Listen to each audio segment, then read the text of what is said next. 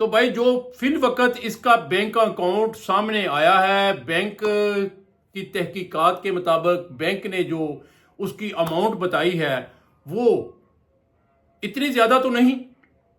کہ اس پہ کہیں کہ جی بہت زیادہ ہے، لیکن پھر بھی جس طرح بتاتے تھے کہ جی وہ کرایہ دینے کے قابل نہیں رہی، اس پہ پاس خرچہ نہیں ہے، وہ کھانے کو پاس اس کے کچھ نہیں ہے، اس طرح کی بات کچھ مجھے نظر نہیں آئی، کیونکہ تقریباً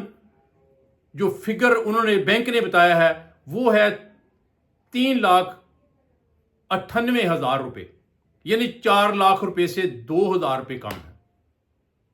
اور جو اس کی بینک سٹیٹمنٹ ہے اس میں وہ تقریباً جو ہے 20,000 25,000 روپیہ جو ہے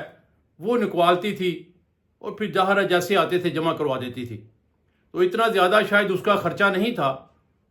تو یہ ہے اس کی بینک کی ہسٹری، لیکن یہ یاد رکھیے گا کہ یہ ایک بینک کی رپورٹ ابھی آئی ہے، ایک بینک اکاؤنٹ جو ہے وہ سامنے آیا ہے، ابھی باقی بینکوں سے اس کے اکاؤنٹ نمبر اور ان کی تعداد جو ہے وہ معلوم کرنا باقی ہے۔ تمام بینکوں کو ہدایات جو ہے وہ بھیج دی گئی ہے کہ مہرا اصغر علی کے نام پہ اگر کوئی اکاؤنٹ آپ کے بینک میں ہے تو اسے شو آف کرایا جائے، اس کا پتہ لگایا جائے کہ اس میں کتنی اماؤنٹ اس کی پڑی ہوئی ہے۔ تو ظاہر ہے آپ کو پتہ ہے ایک بینک اکاؤنٹ، یہ شو بزنس کے لوگ تو ایک بینک اکاؤنٹ کسی صورت بھی نہیں رکھتے، کم از کم 3-4 بینک اکاؤنٹ تو ہوں گے، جیسے وہ موبائل 3-3 4 رکھتے ہیں، تو بینک اکاؤنٹ کیسے ایک ہو سکتا ہے؟ اب باقی بینکوں سے جو اماؤنٹ سامنے آئے گی تو پھر پتہ چلے گا کہ اس کے پاس کتنا سرمایہ تھا اور وہ کیا کیا کام کرتی تھی، اس کے بزنس بھی کچھ ہیں، وہ ان کے بھی جو ہے تحقیقات ہو رہی ہے کہ وہ اپنی زندگی میں اس نے کون سا کاروبار کیا ہے۔ شو بزنس کے علاوہ کہتے ہیں کہ اس کا کوئی اپنا ذاتی بزنس بھی تھا، وہاں بھی اس کی انویسٹمنٹ تھی، وہ بھی انشاءاللہ تعالی سامنے آ جائے گی۔ اب بات ہوتی ہے جو پولیس ویریفیکیشن ہے، پولیس نے اب تک 5 لوگوں سے تفتیش کی ہے، بہت سے چیزیں سامنے آئی ہیں، ہمیرا اصغر علی کے کمرے میں سے میڈیسن بھی برآمد ہوئی ہیں، لیکن یہ میڈیسن کوئی اس طرح کی میڈیسن نہیں ہے جسے آپ کہیں کہ کوئی نشہ آور ادویات ہیں یا کوئی اور طرح کی ہیں، نہیں، یہ سمپل ایک شاپر ملا ہے جس میں سے روزمرہ ضروریات کی جو ٹیبلٹ ہوتی ہیں، جیسے پیناڈال ہو گئی، ڈسپرین ہو گئی، بروفین ہو گئی، یا کوئی اور پین کلر یا دوسری تیسری اس طرح کی جو ہے روٹین کی ادویات اس میں سے برآمد ہوئی ہیں۔ اس سے کلیئر ہوتا ہے کہ ہمیرا اصغر علی کسی بھی صورت کوئی نشہ نہیں کرتی تھی، کوئی اس طرح کی ادویات بھی نہیں لیتی تھی جس سے پتہ چلے کہ وہ کوئی اپنی زندگی میں اس نے کوئی نشہ کیا ہے یا کوئی اس طرح کا معاملہ ہے، تو ایسا کچھ نہیں ہے۔ اب تحقیقات کا دائرہ جو وسیع ہوا ہے تو اس کا جو ڈیزائنر ہے، جو اس کے کپڑے ڈیزائن کرتا تھا، اس کو بھی شامل تفتیش کر لیا گیا ہے، اس کو بھی بلایا گیا ہے۔ تو اس کا نام جو اس کا ڈیزائنر ہے دانش بتایا جاتا ہے۔ اب دانش سے جب پولیس نے پوچھ گچھ کی تو دانش نے بتایا کہ جناب میری اس سے بات ضرور ہوتی تھی،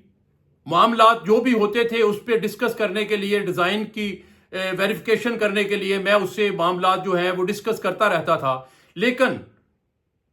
7 اکتوبر کے بعد میری اس سے کوئی بات نہیں ہوئی۔ جب میں نے کال کی اس کا فون بند جا رہا تھا، کیونکہ مجھے اس کی ایک ایڈ لگانی تھی، اس سلسلے بھی میری ضرورت ان کی پڑی، لیکن وہ میرا اس سے رابطہ نہیں ہو سکا۔ اس کے علاوہ جو اور اس کے جو بیوٹیشن ہے،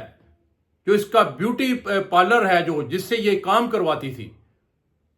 ان کو بھی شامل تفتیش کیا گیا ہے، ان سے بھی پوچھ گچھ جاری ہے،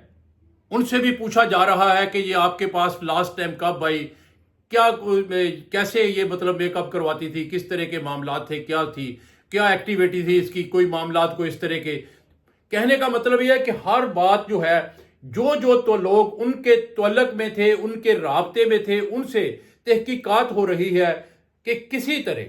اصل تہ تک پہنچا جا سکے کہ یار اس قتل کے پیچھے کون بندہ جو ہے، کس کے ساتھ اس کے مراسم تھے، کوئی تعلق تھے، جس میں کلیئر ہو سکے کہ کوئی اس کا قتل جو ہوا ہے، آیا کسی نے جان بوجھ کے قتل کروایا ہے یا یہ اللہ کی رضا ہے، خود وہ طبی موت، ظاہر ہے انسانوں کو طبی موت بھی تو آتی ہے، یہ طبی موت بھی ہو سکتی ہے، لیکن جو زیادہ تر اس وقت تک لوگ پشین گوئیاں کر رہے ہیں، باتیں کر رہے ہیں، اس میں یہی ثابت ہو رہا ہے کہ یہ طبی موت نہیں، اس کو قتل کروایا گیا ہے، کیونکہ جہاں اس کی لاش پڑی ہوئی تھی اس کمرے کے بالکونی کا دروازہ کھلا ہے، واش روم میں اس کے کپڑے بھگوئے پڑے ہیں،